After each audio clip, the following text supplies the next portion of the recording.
Muhammad enjoined killing some species of venomous snakes, like the short-tailed snake and the one with 2 stripes. These are the ones that target the eyes and cause miscarriages. However, Muhammad prohibited the killing of snakes that live in houses. Similarly, many people today advocate killing venomous snakes but appreciate having non-venomous snakes around to control rodent populations. No doubt these snakes kept mice and rats in check among the Muslim dwellings in the 7th century Arabia as well.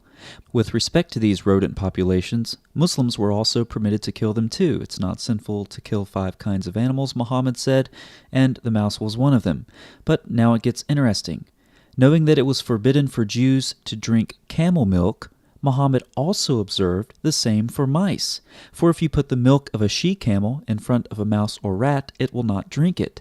But if the milk of a sheep is put in front of it, it will drink it.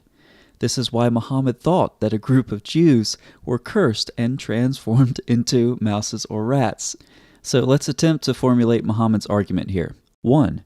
Jews do not drink camel milk, but they do drink sheep milk. 2. Mice and rats also do not drink camel milk, but they do drink sheep milk. Conclusion: some Jews were cursed and transformed into mouses or rats. Bukhari 3305. Therefore, the mice is refraining from drinking camel's milk, and they're not refraining from drinking sheep's milk, proves that they are the sons of Israel in animal form, according to a hadith commentator. With a history of arguments such as this, it's no wonder that modern Islamic apologetics is in shambles. But there's more. Abu Hurairah was a prolific and authoritative narrator of ahadith. When reading the collections cover to cover, one encounters his name hundreds of times. He narrated this hadith to Ka'b. Ka'b responded, "Did you hear it from the Prophet?" "Yes," replied Abu Hurairah. Abu Hurairah then specifies, "Ka'b asked me the same question several times." Ka'b was clearly questioning something in this narration, but is it so unusual? In Surat al-Baqarah, ayah 65 of the Quran, it talks about Jews who had transgressed the Sabbath, and Allah changed them into apes. So previously, Allah had transformed Jews into apes. Allah also transformed some Jews into reptiles. When asked about eating lizards, Muhammad replied, "I do not know. Perhaps this lizard may be one of them. So I do not eat it." Allah apparently has chosen the Jews to demonstrate the versatility of His capabilities and the vividness of His creative imagination. But it gets even more complicated. Not only can mice, lizards, and apes be descendants of transformed Jews, the snakes may not be what they seem either. If you see any of them, this is referring to the snakes that were apparently non-venomous that lived around the houses, ask them to leave for 3 days. If it goes, fine. If not, kill it, for it is a disbeliever.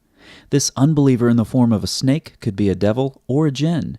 Does it literally mean you are to verbally ask the snake to leave? Absolutely. Muhammad, leaving no stone unturned, even commanded what to say. "I adjure you by the covenant which Noah made with you, and I adjure you by the covenant," etc., etc.